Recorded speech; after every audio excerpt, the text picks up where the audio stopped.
by that smoke being into position. Actually, Alfia doesn't look like he's going to use that wall for the post plant at all.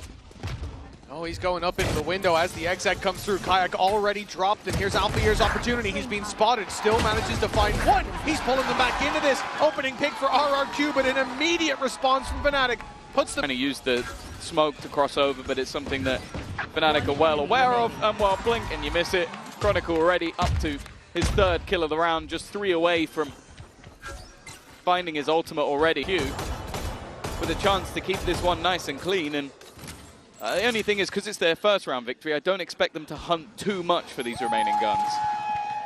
Yeah, no, it's definitely worthwhile just hanging on to what they've got. Even that one to the util, the positions that RRQ are playing in as well, it's making it a bit of a headache for Fnatic. And with that extra time bought, rotation through from Jemkin, mid fully secured, and Fnatic are going to go for this late control. Alfier wants to push deep into the spawn. He's got a guy on the rotate, trying to cut it off, and he'll grab one. That's the res online, but Crashy's double, and Boaster clearing out the rest of the site.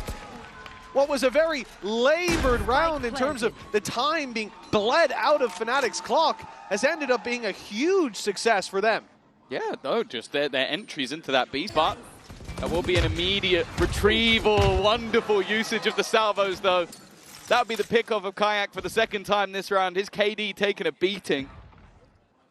And so are Fnatic in the early stages. They need a response, and then, well, Jemkin's operator. The big weapon of the operator down. They try to delay with the salvos, but Kayak's already through. Crashed through the gates on the B side. He's claimed to come in. Early TP just to try and clear out Switch, the run in. Kayak's already gone down. Smoke going to be thrown back out to try and delay them that little bit further, but it feels like now Fnatic are a little bit more committed. Boaster has made that move eventually, but is the only one out. They're still just trying to get through this. They're just expecting the salvos to just remove anybody else who's left. Shock dart over the top, same wall, getting ready to go, but they should be aware of this. Jemkin also holding the line into middle. Fnatic starting to fall flat once again. It's only... But his weapon is back up, the flash catches, but Cushy, good for one, good for two! Against all odds on the backside. He was caught by the steel garden. But he's the one drawing blood till Chronicle again delivers a double. Chronicle has been impressive.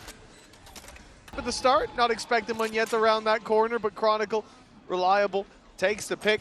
Jemkin super low as well, and yeah, the wall is tripped on B, but Fnatic have already put their eggs in this basket. The A site being taken. X-Pharaoh, tag low. Versus two, spawns from this with the ult from Boaster. The spike will be reclaimed, but look at Munyet. Giving his position away. Clearly aware of the potential paranoia to re-swing, but he's not one. Oh, Fnatic! They're giving them a taste of their own medicine! It's the stack up on mid 3 instead of RRQ's 4, but they have found 2 picks. He's trying to go around the world. It seems like Kayak, he is baiting. What a wonderful teammate that this guy is. In fact, they're all trying to give the opportunity for this man to get the ace, and he will get it. Chronicle, the first ace for Fnatic in the tournament. In with that paranoia having landed, Kayak doesn't find much. A quieter performance continues. We look for another hero on this site. Alfier grabs some info, but swings into heavy traffic. Boaster isolated. They'll be taken down after one. Chronicle and Crashies. Okay, that shock dart makes it doable. I was already thinking perhaps the save call, but now they can go for this. That wall being broken. As they now look to try and move back to the other side of the map, but this definitely has its risks about it. Fnatic haven't moved. They'll catch the first, and actually that's wonderful from Cushy. 2 players down, Kayak trying to rotate into position. He's hoping someone peeks off it, but they don't. Another control being taken. Fnatic can't afford to fight this. Their economy was already on the brink after that last round. They're just going to have to hold on to their guns. Well, especially, I'm looking at that A-side take that RRQ were posturing for at the very start of the round, and I'm thinking, well, this is actually disastrous. If they run the same play, not only will individuals be a little bit more ready for that. 30 seconds left on the clock, and 30 seconds. Oh, there's nobody here anymore, at least with the weaponry. And this hold into mid, it could be a problem. That's a spike down. Mid. They need to run back into the hands of Chronicle. He's waiting, but he can't quite win the fight. Jemkin forward. Position being created, awkward. Exactly. And the openers for RRQ are fantastic. Nobody really here to try and deny them anymore. The spams from Crashies are hopeful at He will be waiting. One enemy Alpha remaining. down, Boaster follows and crashes inside the smoke. It's soon to fade. I don't think he's got a great chance of holding on to this weapon. But the res will be used. Fnatic not looking to let this round slip just yet. The flash pops. And I love the thorns to the back, but they don't get activated. And Cushy continues to deliver on the backside. Oh, Kayak, he's found one!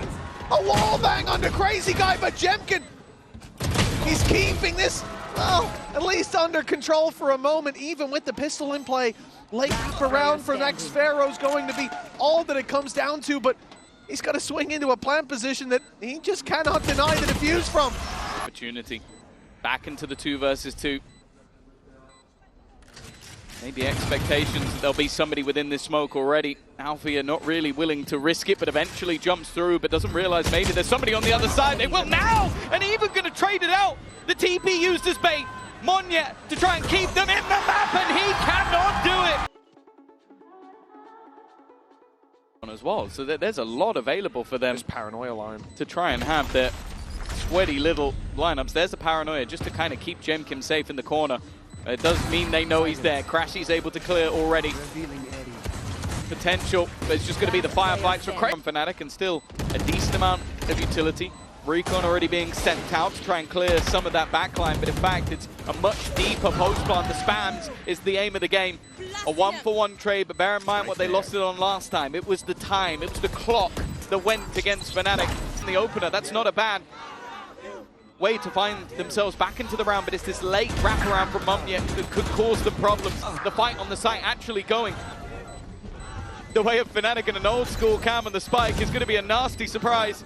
It means once again they have stun lined up and fired through. Here comes the flash. I'll be caught by it. Hunter's Fury though sent through as a response. Drop down is good for Boaster. He'll find the first. Munyet surround. The aftershock goes down. This time they try to deny the close plant. The wraparound from Munyet catches them in that transition period, and it's a 4 versus 4. RRQ have a late flank coming in from Xpharaoh as well, covering all their bases. There is still a trip covering it. These players on site could be under pressure. Kayak, that ult's not quite going to hit. Monya faking out the idea, and well, Cushy's just swung into them. He knew where they were. That's messy though. Both of them. He's watching everybody. It's a little bit messy, but he'll still get the one. Not quite as much as he would have hoped for, but the rest of the players have still been just waiting patiently. Cushy again, swinging from the same angle. And this guy has been unstoppable from that spot. Well, he certainly spotted him, but Alpha lands the shot. They want to be patient on Fnatic, but RRQ get ahead of it. They're playing aggressive, finding the double. A big advantage now. Yeah, I think most of the danger is gone. Alfia with the rifle is the one piece of the puzzle, and well, Chronicle. Down A. That rolling thunder will be put through. It almost sent Munyet off the map, and instead it sent him into the waiting arms of Chronicle, but a 3v3, and again this mid-play. Alpha got the better of Xpharaoh last time, but this time it's revenge for RRQ Cypher. The B site being destroyed. Always caution on the push through. It will be the same again. he's using this Fnatic to clear mid. Fnatic group up here. 4 players moving into heaven, but RRQ Baiting him into taking awkward positions. He doesn't have anything to play with. The time against him.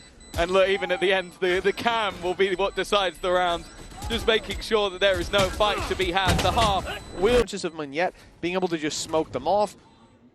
They want to stay a little bit aggressive, keep some control. Oh, nice but the cam has spotted them. They know exactly where to fight. RRQ have all the info. They're putting the pieces together, and it's Fnatic coming crumbling down. That lake no longer there to work with, and Alpha gets the info on the back of it. Oh, Crazy Guy trying for the punish. He finds himself falling. Here. In a 5v3, that off needs to start delivering, but the opportunities are few and far between. With even if it's just via deaths.